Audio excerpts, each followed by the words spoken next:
This video is your introduction to the film analysis essay assignment in PSY 300 Movies and Madness.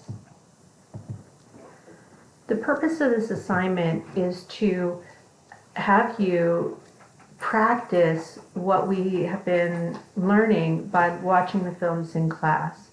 So you've been watching the films, responding to my question prompts. You've been paying attention to the messages sent by films that you've been watching, and really thinking about what the content of these films says about people with mental illness and the treatment of psychological disorders.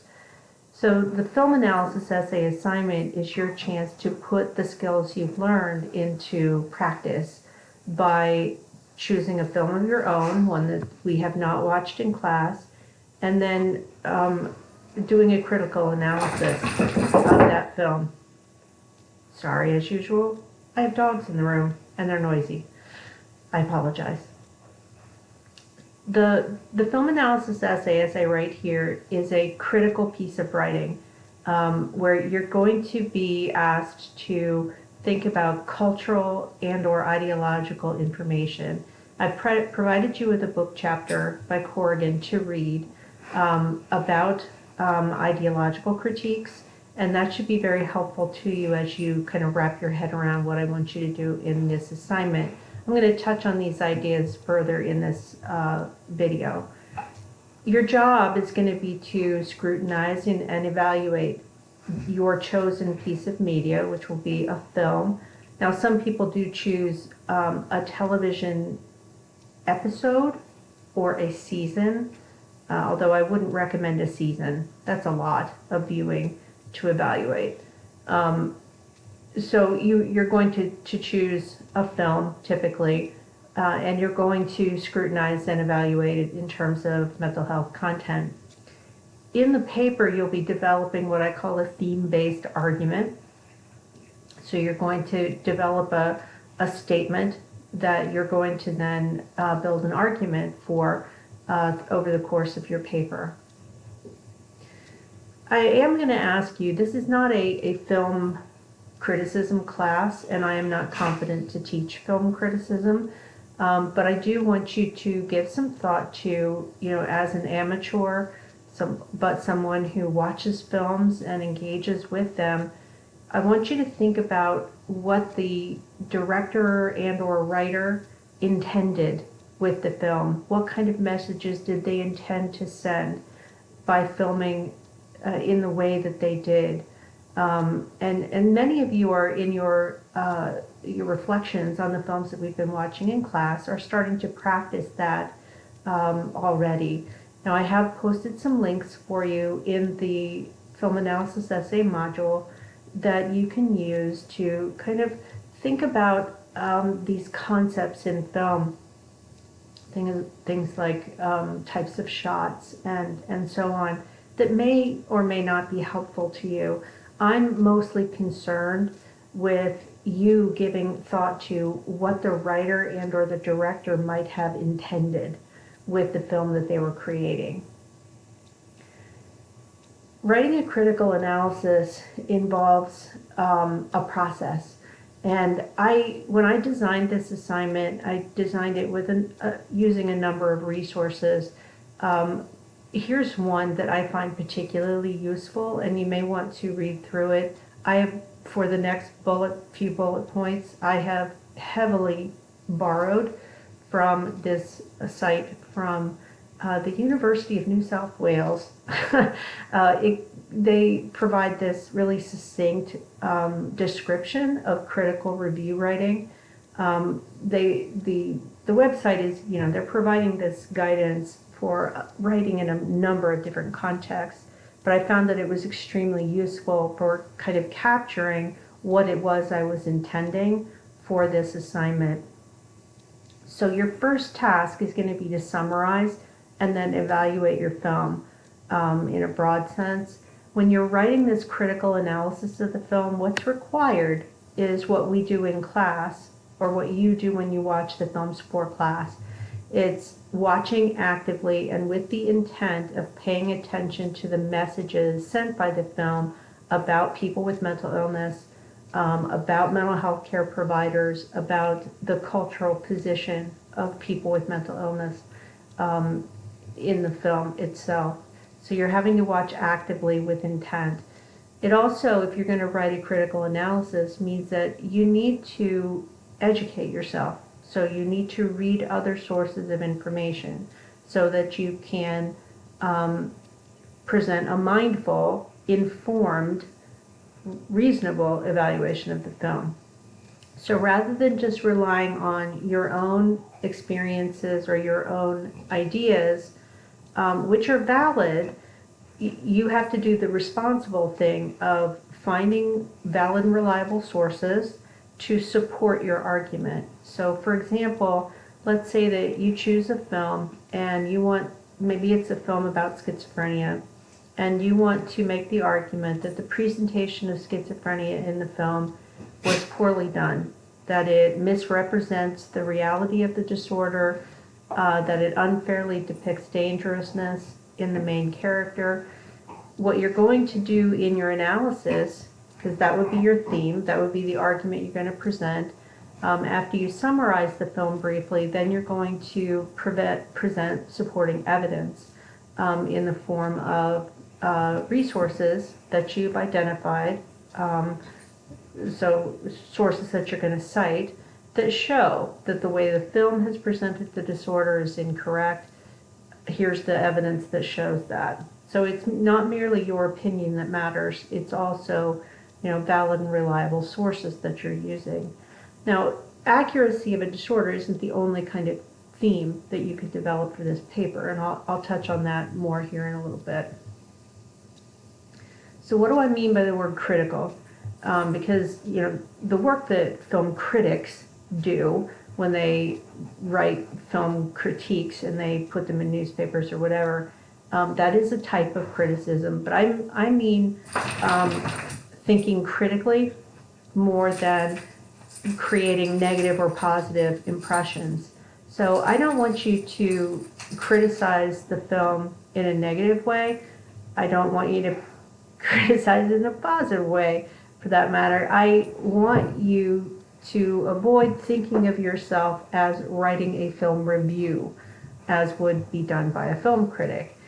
What I'm wanting from you is to really think about the ideas and images that make up the film, and then present your evaluation of those ideas and images. So, to put this another way, I'm not interested in whether you enjoy the film. I'm not interested in whether you think the film was well constructed or the story was well constructed in the same way that a film critic would put in the paper, because what their job is, they want to give you, the potential viewer of the film, their opinion as a learned film critic, whether it's worth it for you to buy a ticket or to buy the download access to a particular movie. That's not what your job is here. Your job is to use critical thinking to examine ideas and images from the film, and then present an argument about the stigmatizing potential of that film based on your judgment.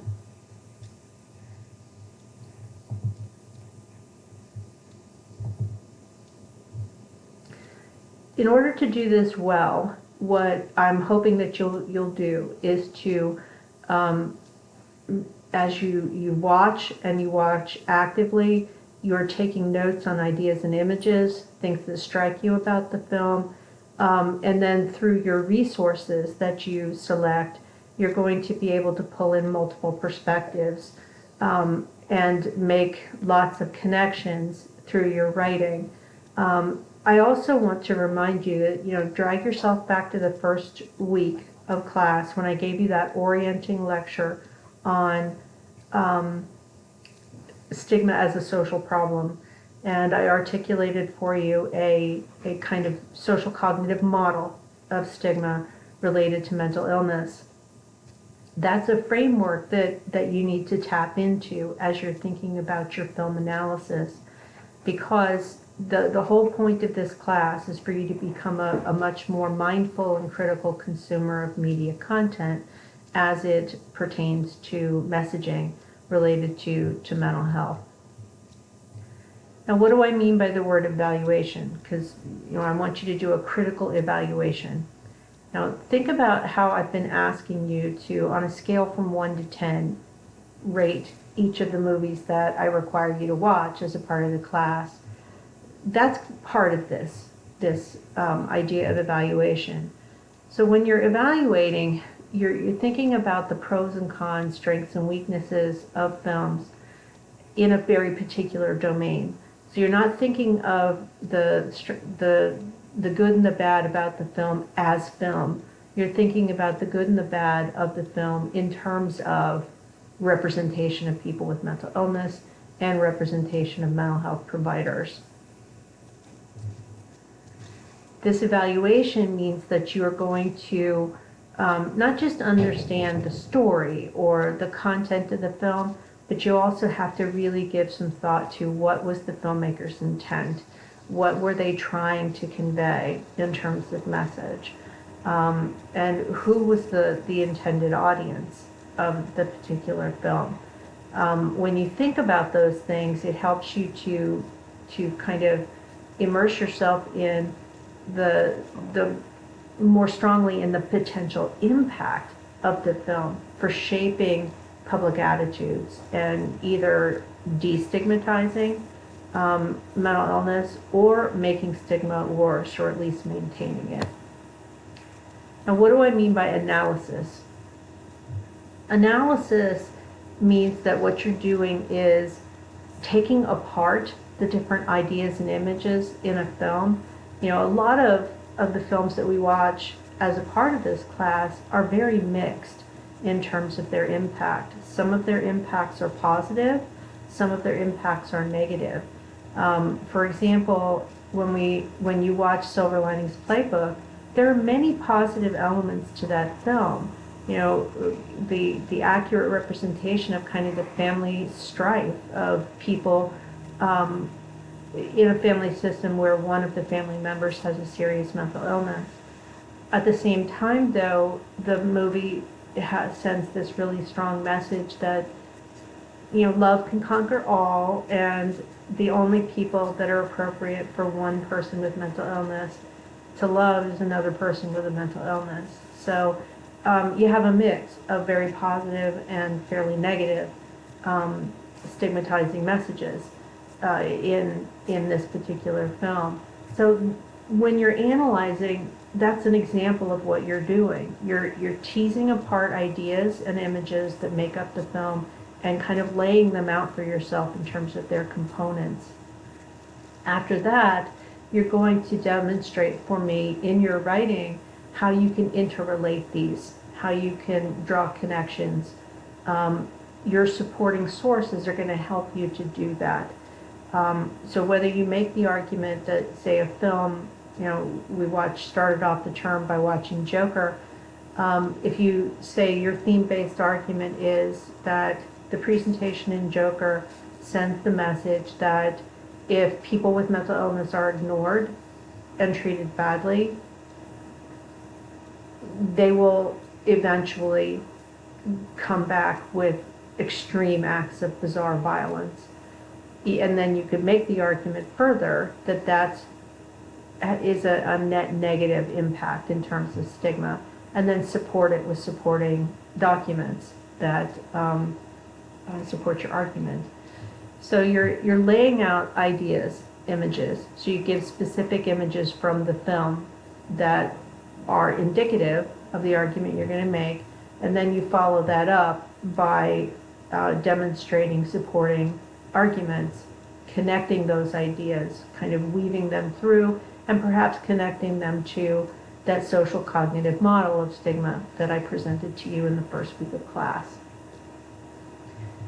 Now, I found a website that it appears to be, Dr. Lauer is a film professor in Oklahoma, and he provides a useful summary on his website of content from Corrigan's book Now, I gave you one chapter from Corrigan's book to read. It's in PDF form. It's the link to it is posted in the module for the film analysis essay. It's also on the course resources page. But I wanted to present here just the summary that Lauer provides his students when they are writing about film. So he describes the critical essay, and again, he's taking this from Corrigan.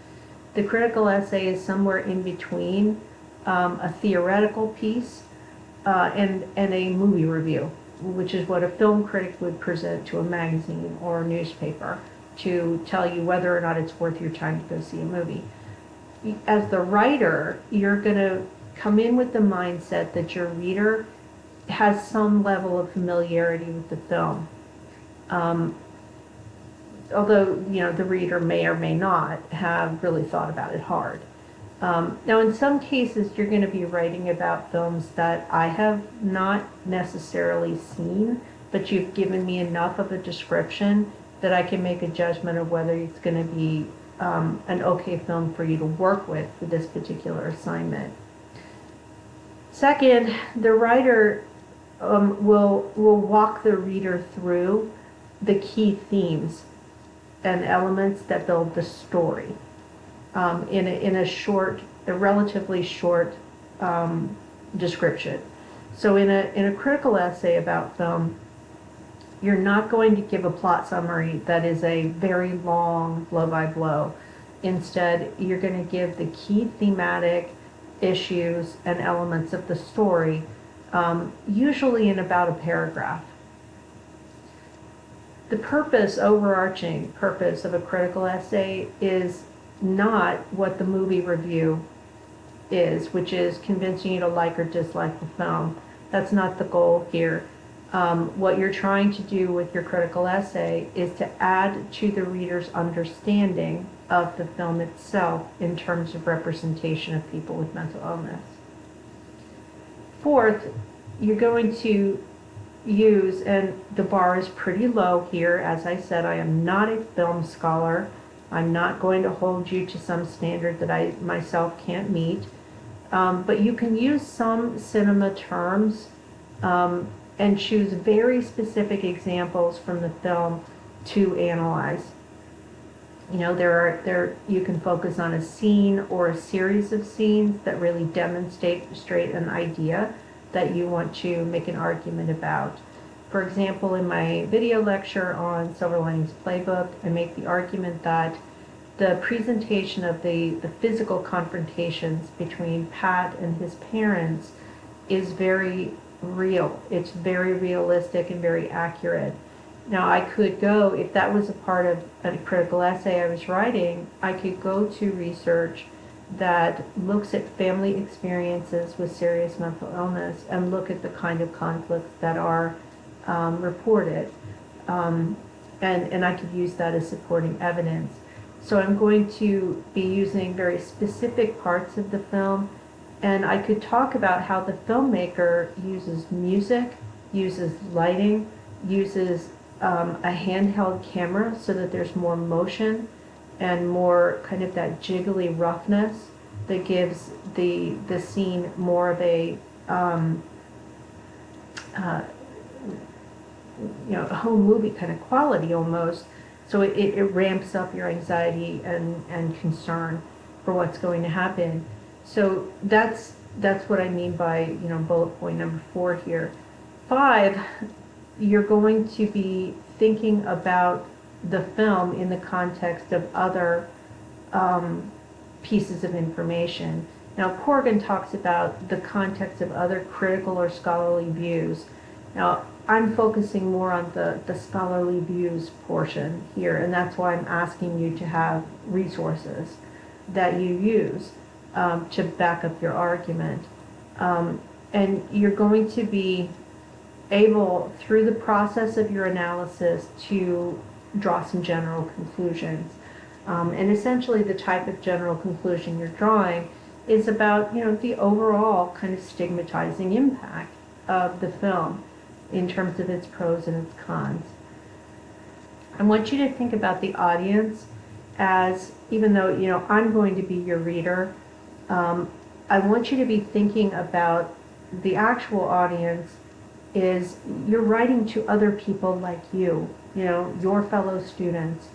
So I don't need you to be pretending or trying to pretend. In fact, I hate it when students try to write in a way that they think sounds more scholarly when it doesn't sound like them. I want you to imagine writing for your fellow students. Now that doesn't mean I want you to use free form, no punctuation, no concern for capitalization or spelling. No, I want you to write a formal paper, but I want you to think, who am I trying to convince? Who am I trying to present this information to? I want you to aim for other people like you. Now, as I mentioned, I've given you a book chapter from Corrigan, who has the textbook is called Writing About Film, I think. That's the title. I'd have to look now that I mention it. But the chapter, it gives you this description of an ideological critical essay, and that's essentially what I'm asking you to write. So, I put here in quotes one of the elements from that chapter that I'm asking you to look at. He argues that in critical writing attuned to ideology, any cultural product or creation carries implicitly or explicitly ideas about how the world is or should be seen, and how people should see each other in it. So the ideological critic, that would be you, movies are never innocent visions of the world, and that the social and personal values that seem so natural in them need to be analyzed. So essentially, your job with this essay, movies with characters or themes that are related to mental illness are not innocent visions of the world. They both reflect our ideological values and beliefs about mental illness and people with mental illness, but they also influence interactively our own individual beliefs and personal values. So that means that it is fodder for analysis.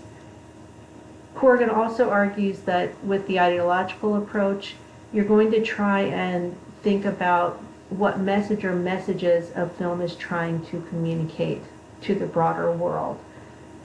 So again, I could use Silver Linings Playbook as an example.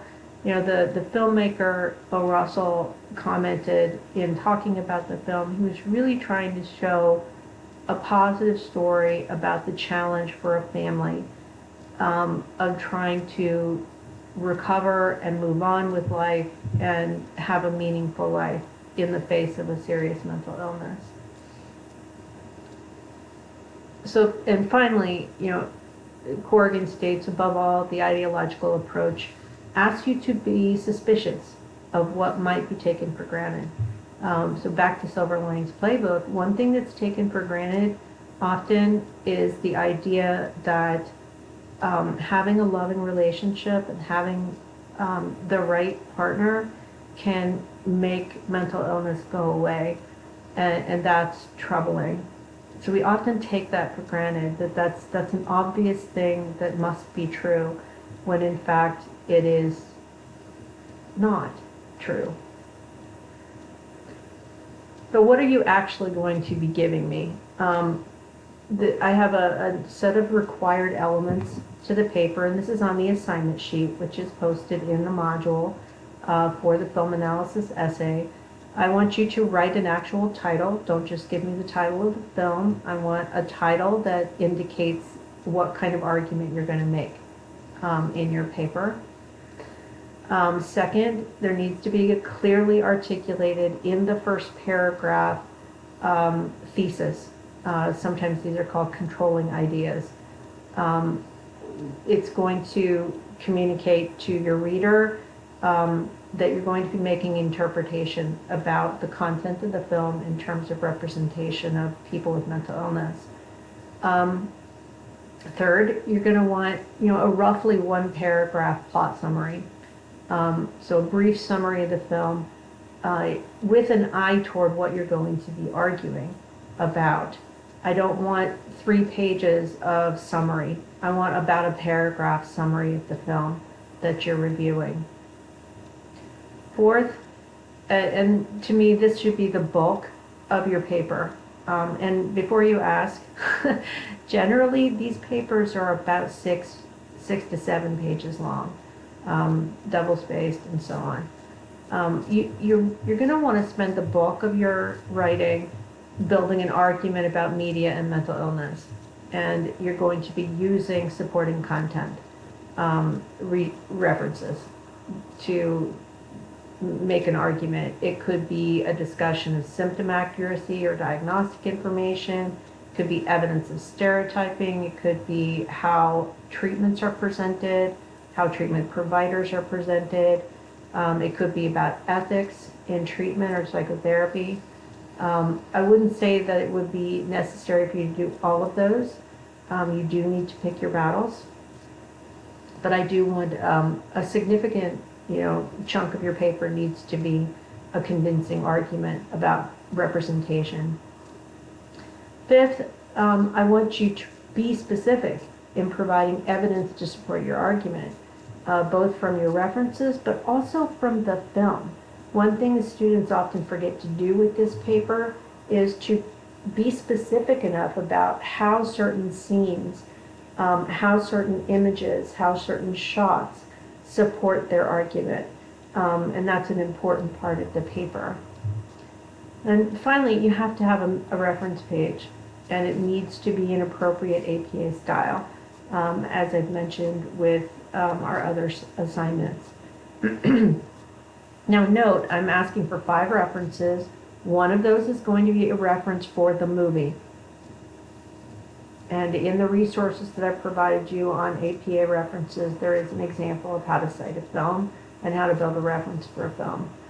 The other 4 are going to be sources that you're using to build your argument.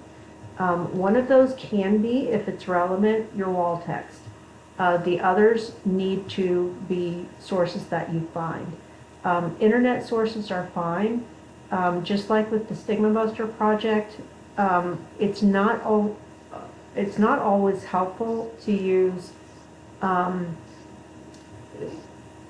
empirical journal articles that are about very hyper-specific research topics.